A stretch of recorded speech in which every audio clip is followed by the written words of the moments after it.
Assalamualaikum warahmatullahi wabarakatuh. Rahayu Sagung Dumadi. Kembali lagi di channel Babat Nusantara. Pada kesempatan kali ini akan melanjutkan cerita Gajah Mada Hamukti Palapa bagian ke-27.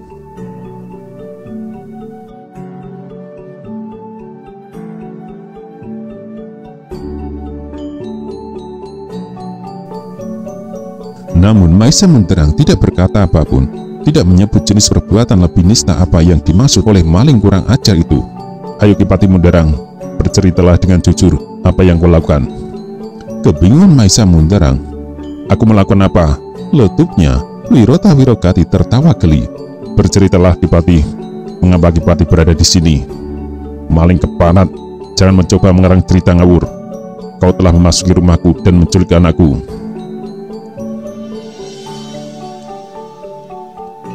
Wirota Wirogati berjalan mendekat dan berhenti pada jarak sejengkal di depannya. Berceritalah Pati Munderang, misalnya, mengapa di udara sedemikian dingin malam ini kau tidak memakai baju?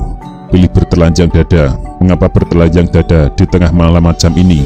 Pertanyaan yang dilontarkan Wirota Wirogati membuat Pati Munderang bingung, sekaligus menumbuhkan pertanyaan di benak semua prajurit yang hadir di istana keputrian itu. Tak kurang sang Prabu Jayakatwang yang belum juga memahami apa yang dimaksud maling penculik bayi itu. Akhirnya tiba saatnya bagi Wirota Wirogati untuk membongkar apa yang sesungguhnya terjadi. Pati Munderang akan memperkosa Sekar Kedaton Singosari.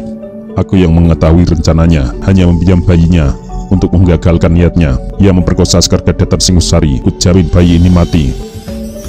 Udara yang semula tenang mendadak bergetar di halaman istana keputrian itu. Andai kata saat itu siang hari, tentu akan membaca bagaimana merah padam wajah Pati Munderang. Ucapan maling penculik bayi itu menyebabkan Prabu Jayakatwang yang diam-diam telah menyusun rencana akan menempatkan Gayatri sebagai selir terkejut. Demikian pula dengan permaisuri Tutuk Bali, tak kurang kagetnya.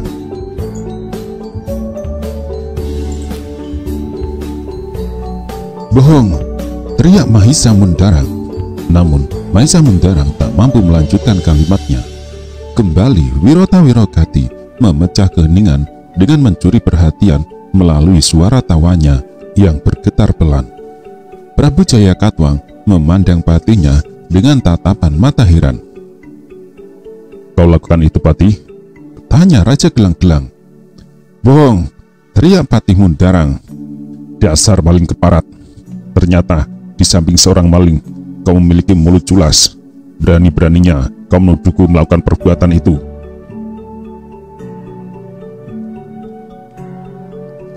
Mengombak napas Pati Mahisa Munderang, mulutnya gemetar komat-kamit. Kepalanya mulai retak melihat maling penculik anaknya itu tersenyum. Darahnya mendidih, demikian bergolak hingga ada sebutir telur dicemplungkan. Akan matang telur itu sekaligus akan berubah warnanya sewarna darah mati. Wahai prajurit kepatian, berikan kesaksianmu, teriak Pati Mahisa Munderang. Wirota Wirogati tak menyangka Pati Mahisa Munderang masih mampu berkelit dengan menggunakan kesaksian para prajurit bawahannya. Maling itu bohong tuanku, teriak seorang prajurit yang segera tanggap. Benar, tambah prajurit yang lain. Aku saksinya, seorang prajurit kepatihan menambahi lagi. Pati Munderang tidak melakukan perbuatan itu.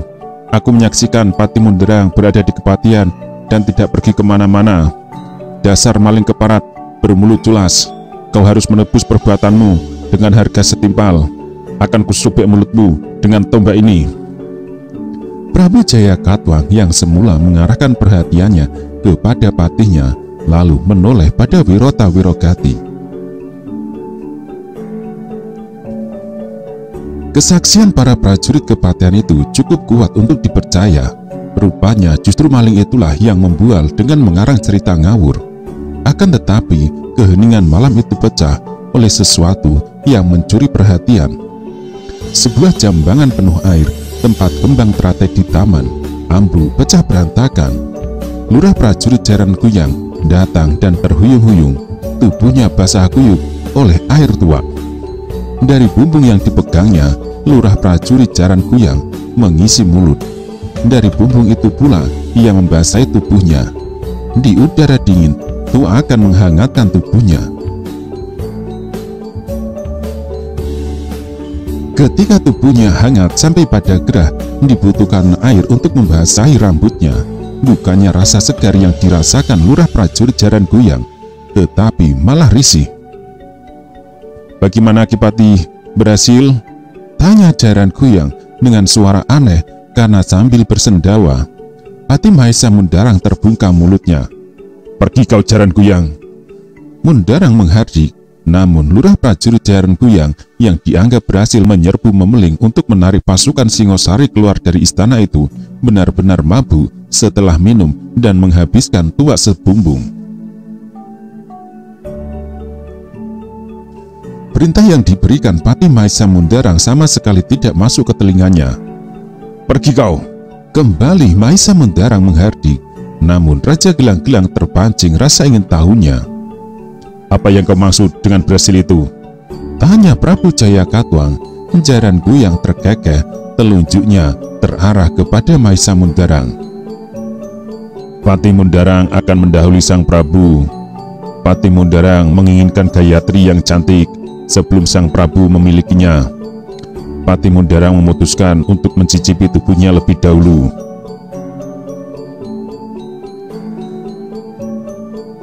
Kembali lurah prajurit Jaran Kuyang tertawa terkekeh. Barulah mulutnya terdiam ketika dengan sangat deras ayunan tangan Pati Maesa Mundarang menggampar mulut prajurit yang sedang berada dalam keadaan mabuk sangat parah itu. Ayunan tangan Pati Mundarang sekali lagi bahkan mengantarkannya untuk kehilangan kesadarannya. Lurah prajurit Jaran Kuyang yang terkulai amat mungkin telah patah tulang-tulang penyangga lehernya mengombak napas Pati Mundarang. "Sang Prabu percaya ucapan orang yang sedang mabuk?" Prabu Jayakatwang termangu dan melangkah mendekati lurah prajurit Jaran Kuyang dan memperhatikan keadaan yang cermat. Akan tetapi lurah prajurit Jaran Kuyang itu tidak bisa ditanyai. "Jadi mana yang benar?" tanya Prabu Jayakatwang. Pati Mundarang berbalik dan mengedarkan pandangan matanya. "Benar sang Prabu," kembali terdengar ucapan prajurit. "Aku saksinya bahwa Pati Maesa Mundarang berada di rumah, tidak kemana-mana. Pati Maesa Mundarang justru memburu maling itu. Itu sebabnya Pati Mundarang berada di sini." Prabu Jayakatwang mengarahkan pandangan matanya pada wajah prajurit yang baru saja memberi kesaksian. Namun sekali lagi seorang prajurit memberi kesaksiannya. "Aku saksinya sang Prabu," kata prajurit itu. "Aku melayani Kipati, membuang waktu dengan berbincang-bincang. Bagaimana bisa maling itu menuduh Kipati berada di sini dan berniat memperkosa perempuan tawanan dari Singosari itu?"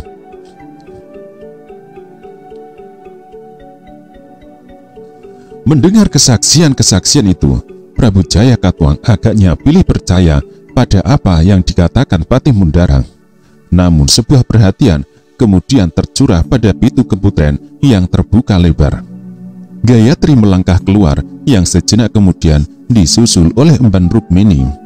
Emban Rukmini menempatkan diri di depan Sekar Kedaton Singosari dan berhadapan langsung dengan sang Prabu. Berdebar-debar Pati Mundarang melihat itu. Prabu Jayakatwang mengenal Emban Rukmini dengan baik. Itu sebabnya ia tahu jika ada yang tidak pada tempatnya. Apalagi jika yang tidak pada tempatnya itu adalah benjolan emas sebesar telur di kepalanya. "Kenapa keningmu?" tanya Prabu Jayakatwang kepada Emban Rukmini. Emban Rukmini menyempatkan menoleh kepada Pati Mundarang sebelum berbicara.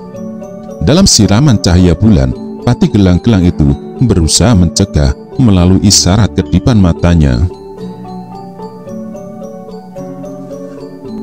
"Hamba berusaha menghalangi Pati Maesa Mundarang yang akan memperkosa Sekar Kedaton Singosari. Namun tubuh hamba dibanting membentur pintu. Akibatnya hamba tidak sadarkan diri dan keadaan hamba seperti ini."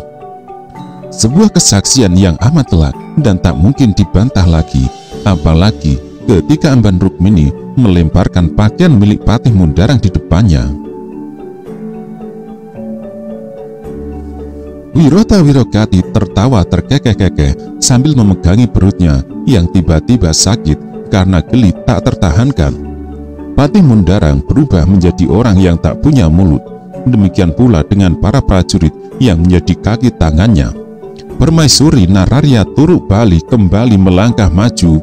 Perhatiannya itu ditujukan kepada keponakannya. "Benar kau mengalaminya, Gayatri?" tanya Permaisuri Nararya Turuk Bali.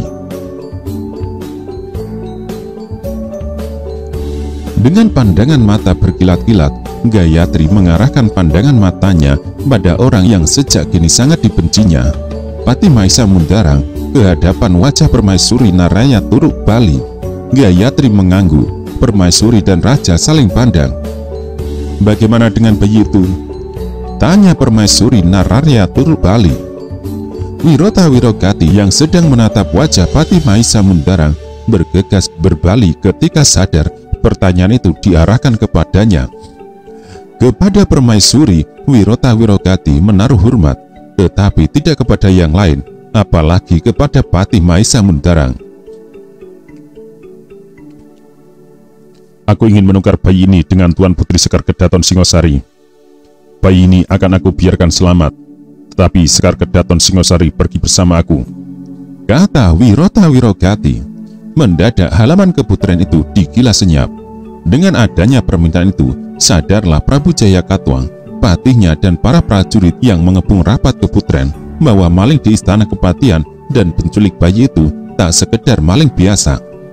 Dengan permintaan yang dilontarkan itu, bisa diketahui dengan jelas maling itu tentu berhubungan dengan Singosari.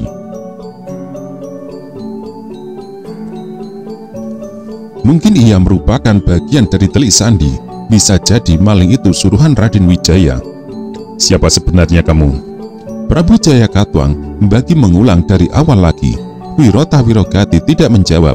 Yang ia lakukan kembali melangkah ke arah pintu keputren. Sekar Kedaton Singosari tanggap pada isyarat yang diberikannya.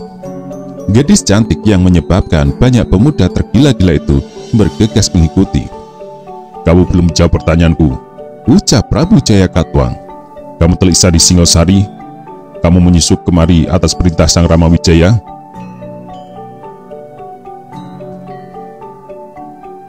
Wirota Wirogati ternyata telah menjatuhkan pilihan untuk tidak menjawab pertanyaan itu. "Bagaimana Sang Prabu?" balas maling dari keta itu. "Aku ingin menukar bayi bernama Maisa Drimba ini dengan Sekar Kedaton Singosari." Rupanya Prabu Jaya Katuang bukanlah jenis orang yang mudah dikertak. "Bukan kamu yang punya tawaran," jawab Sang Prabu. "Sebaiknya kamulah yang harus menyerah. Selebihnya kami yang akan berbaik hati menentukan nasib macam apa yang akan kau alami." Wirota Wirogati tertawa. Jika berada dalam keadaan tersudut macam itu, maling manapun pasti akan berusaha mencari cara untuk menyelamatkan diri. Akan tetapi yang dilakukan, Wirogati justru kembali masuk ke keputren dan menutup pintu rapat-rapat. "Apa permintaan Kakang akan diluluskan?" tanya Gayatri. Wirota Wirogati meletakkan bayi yang disandra itu di pembaringan dan bergegas memeriksa semua pintu dan jendela untuk mencari titik kelemahannya. Sekar Kedaton Singosari bingung melihat apa yang kemudian dilakukan Wirota Wirogati, yang menempatkan diri berdiri di tengah ruangan sambil menengadah memandang pusat belandar dan kasau.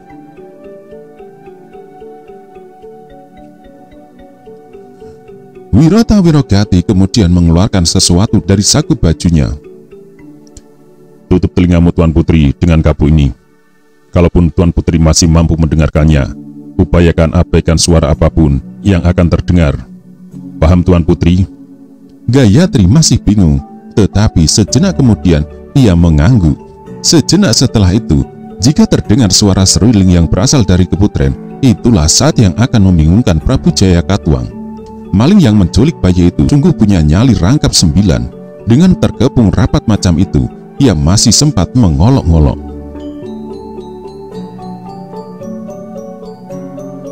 Suara seruling yang terdengar menggeliat, mengoyak udara dirasakan sebagai ledekan oleh Prabu Jayakatwang, dirasakan sebagai penghinaan oleh Patih Maisa Mundarang, dan dirasakan sebagai pelecehan oleh segenap prajurit gelang-gelang yang merapatkan kepungan. Selebihnya dirasakan aneh karena masih sempat-sempatnya maling itu meniup seruling. Sangat mungkin hal itu dilakukan karena putus asa, tidak mampu meloloskan diri dari pagar betis yang sangat rapat itu. Bulan di langit terang benderang, apalagi bulan sedang purnama dan tak terganggu oleh mendung yang telah menyibak entah kemana. Namun sejatinya tengah berlangsung keadaan yang tidak wajar. Seiring dengan alunan seruling yang menggetarkan udara itu, sesuatu melayang di udara. Kalau itu kabut, maka itulah kabut yang tidak wajar. Dan kalau kemudian ada rangsang kantu, maka itu pun rangsang kantu yang luar biasa. Di halaman keputren dengan kepungan yang begitu rapat, para prajurit bingung tak tahu harus berbuat apa. Mereka menunggu perintah dari Patih Mundarang, namun perintah yang ditunggu tak kunjung datang. Jika perintah untuk bertindak itu datang dari Sang Prabu Jayakatwang, nyatanya Raja Gelang-Gelang itu juga tidak menjatuhkan perintah apapun. Betapa canggung sikap Patih Gelang-Gelang karena terbukti berniat memperkosa Gayatri, gadis tawanan yang kelak akan diperistri Raja Jayakatwang dan ditempatkan sebagai garwa selir. Yang jelas tindakan Patih Maisa Mundarang itu sangat tidak disenangi rajanya. Lambat tetapi pasti, udara memang bermuatan sesuatu yang tidak wajar. Apa yang kita lakukan? Berbisik seorang prajurit bersenjata panah. Diam saja. Hanya diam? Sampai kapan? Kalau menurutku bagaimana? Kita serbu saja. Api dilontarkan, maka tikus akan berlarian. Jika maling itu keluar, kita pukul sampai mati. Sementara jika Sekar Kedaton Singosari keluar, kita jarah saja sebagai pembalasan apa yang pernah dilakukan Tumapel terhadap Kediri. Nasib Sekar Kedaton Kediri saat itu jauh lebih mengerikan. Ken Arok yang memenangkan perang menjatuhkan perintah untuk memperkosa Sekar Kedaton beramai-ramai.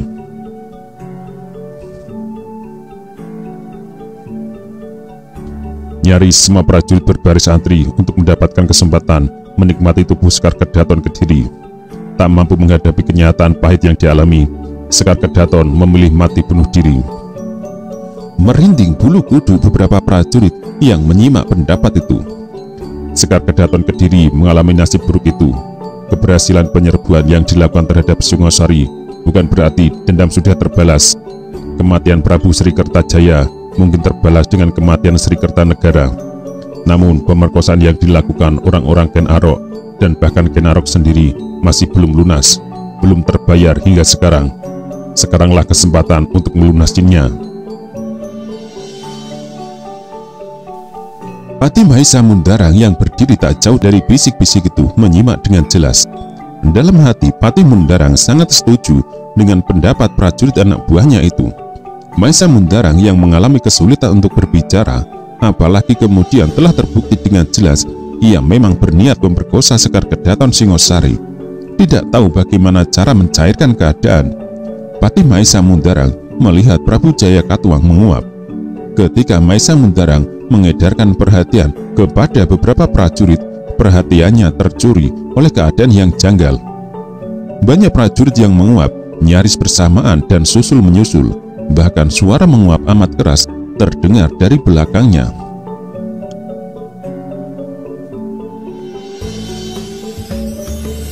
Patih Maisa Mundarang merasa sangat curiga. Perbendaraan pengalamannya yang banyak segera sampai pada sebuah simpulan yang mengagetkan. Apalagi ketika Patih Gelang-Gelang itu memperhatikan keadaan. Kabut. Desisnya, Maisa Mundarang yang menengadah memperhatikan bulan, mendapati keadaan yang tidak sewajarnya. Apa yang dikatakan Paman Pendungura ternyata benar. Desisnya penuh perhatian, Maisa Mundarang memperhatikan keadaan. Dengan amat curiga, Patih Gelang-Gelang mengamati kabut yang mengepung melayang di mana-mana. Juga dengan penuh perhatian, ia mengamati para prajuritnya yang berubah kehilangan semangat. Ada prajurit yang berdiri sambil bersandar dinding, ada pula yang berusaha tetap tegak berdiri berpegangan pada gagang tombaknya. Pati Mahesa mendarang makin curiga ketika melihat Prabu Jayakatwang memegang kening sambil menguap beberapa kali. "Sirep, ilmu para maling," desisnya.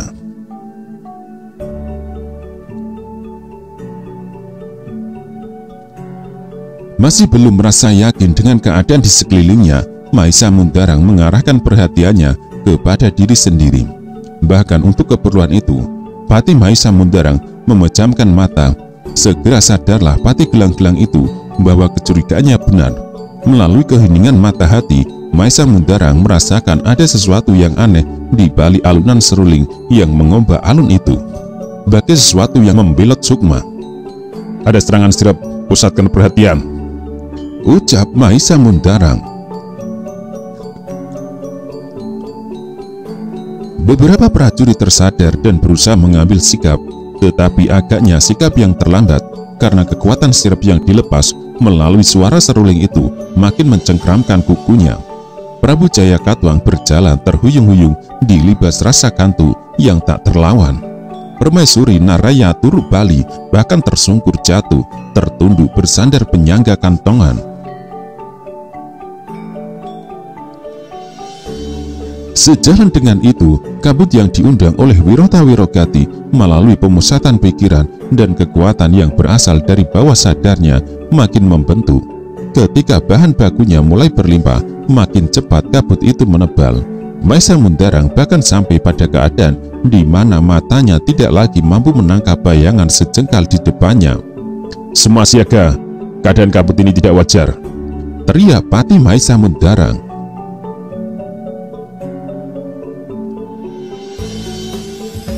Akan tetapi sia-sia apa yang dilakukan Mundarang.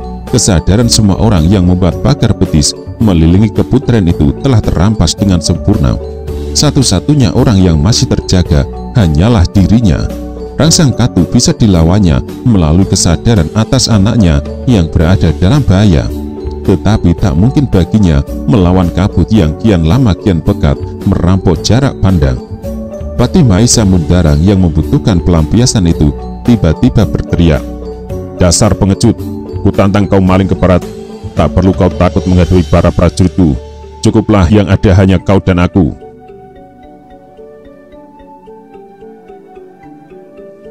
Wirota Wirogati tidak menanggapi tantangan itu, tetapi suara seruling yang ditiupkan langsung berhenti.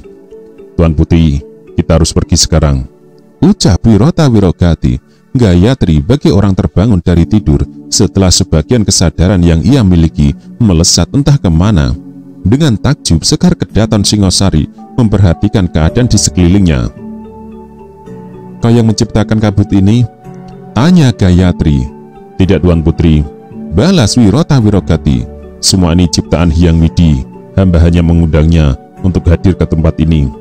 Mumpung kabut amat tebal dan semua prajurit ketiduran, mari kita tinggalkan tempat ini." Gayatri masih terpesona keadaan di sekitarnya. Kabut yang demikian tebal yang menyebabkan ia mengalami kesulitan melihat apapun di sekelilingnya. Benar-benar menyita perhatian. Wirota Wirogati terpaksa memberi waktu pada gadis itu untuk menyalurkan rasa penasarannya. Tiba-tiba Gayatri berbalik. "Bayi itu kita bawa?" "Tidak, Tuan Putri," jawab Wirota Wirogati. "Aku tidak ingin membuat kesalahan berikutnya. Menculik dan memanfaatkan bayi itu merupakan sebuah kesalahan besar yang aku lakukan." Gayatri segera mempersiapkan diri dengan bergegas mengambil sebuah buntalan kain berisi semua benda miliknya. Namun Gayatri merasa masih ada yang belum tuntas. "Tadi kau bilang para prajurit tertidur, benarkah demikian?" "Benar, Tuan Putri," jawab Wirota Wirogati. "Dengan cara bagaimana kau lakukan itu?" "Waktu kita hanya sedikit, Tuan Putri. Aku minta sebaiknya Tuan Putri jangan terlalu banyak bertanya." Tanpa ragu, Wirota Wirogati memegang tangan Gayatri dan membimbingnya menuju pintu. Entah oleh dorongan warna hati macam apa, Gayatri tak mau hanya dipegang pergelangan tangannya. Untuk memperoleh rasa aman dan lebih dari itu, Gayatri menyelinapkan jari-jarinya sambil silang dengan jari-jari tangan Wirota Wirogati. Ketika Wirota Wirogati melampiaskan sebagian beban hatinya melawan tekanan yang luar biasa itu, dengan sepenuh hati pula Gayatri membalasnya. Gayatri bahkan mencium tangan itu. Berlahan agar tidak menimbulkan suara, Wirota Wirogati membuka pintu. Di luar kabut demikian pekat, tebal, membutakan mata. Jika Gayatri bingung memikirkan bagaimana cara menembus warna putih yang tidak bisa ditembus mata, sebaliknya dengan penuh keyakinan Wirota Wirogati mempersiapkan diri menerobos pagar betis itu.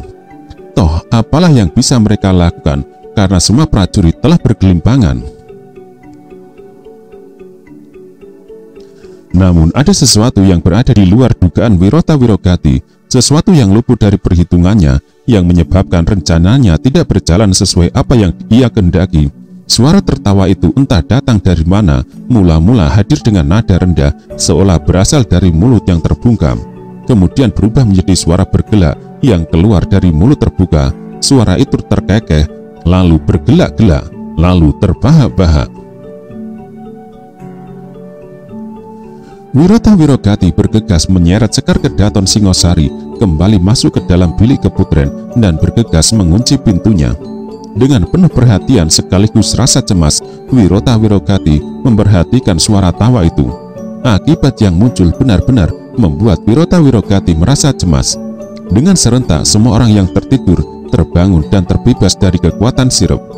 Dengan secepat pula kabut tebal itu mengombak menipis makin tipis untuk kemudian lenyap, tidak ada jejaknya.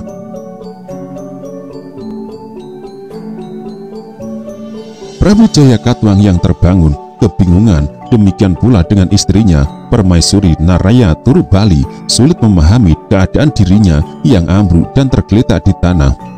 Para prajurit yang semula merapatkan kepungan, tak seorang pun yang memahami apa yang mereka alami. Lebih-lebih ketika mereka melihat di sebelah Patih Maesa Mundarang berdiri dua orang laki-laki, seorang muda usia yang seorang sudah tua. Di dalam bilik keputren, Wirota Wirogati langsung berada di puncak panik dan kebingungannya. "Ada apa, Kakang?" tanya Gayatri. "Guruku," jawab Wirota Wirogati. "Guru?" tanya Gayatri. Wirota Wirogati mengangguk. Gayatri tertular rasa cemas. Jika Wirota Wirogati bisa sampai demikian cemas, tentulah keadaan menjadi sangat berbahaya. Apalagi kabut yang semula demikian tebal telah lenyap entah kemana, dan dari sela-sela lubang dinding terlihat para prajurit yang semula bergelimpangan telah kembali membuat pagar betis yang sangat rapat. "Guru ilmu maling?" tanya Gayatri. Wirota Wirogati mengangguk. "Apakah kita bisa meloloskan diri dari tempat ini, Kakang?"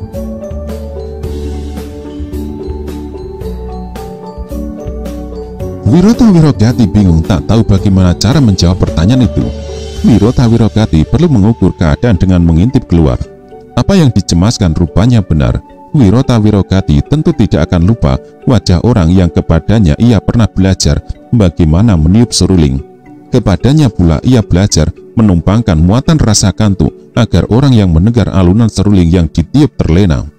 Pada orang itu pula Wirota Wirogati belajar mengundang kabut untuk membingungkan dan membutakan mata. Sebuah cara agar bisa meloloskan diri dari kepungan serapat apapun. Pada orang itu pula ia harus menyetorkan sebagian besar hasil curiannya dan hanya sebagian kecil untuk dirinya sendiri.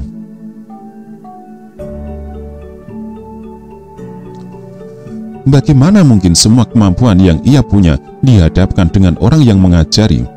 Apapun yang ia lakukan dengan amat mudah, Ki Bendung Wura akan mementahkan semua jurus akal juliknya. "Mati aku." Wirota Wirogati gelisah. Sekar Kedaton Singosari membaca kecemasan itu. "Kakang maling," kata Gayatri. "Kakang jangan pikirkan aku akan tetap aman meski masih terpenjara di gelang-gelang.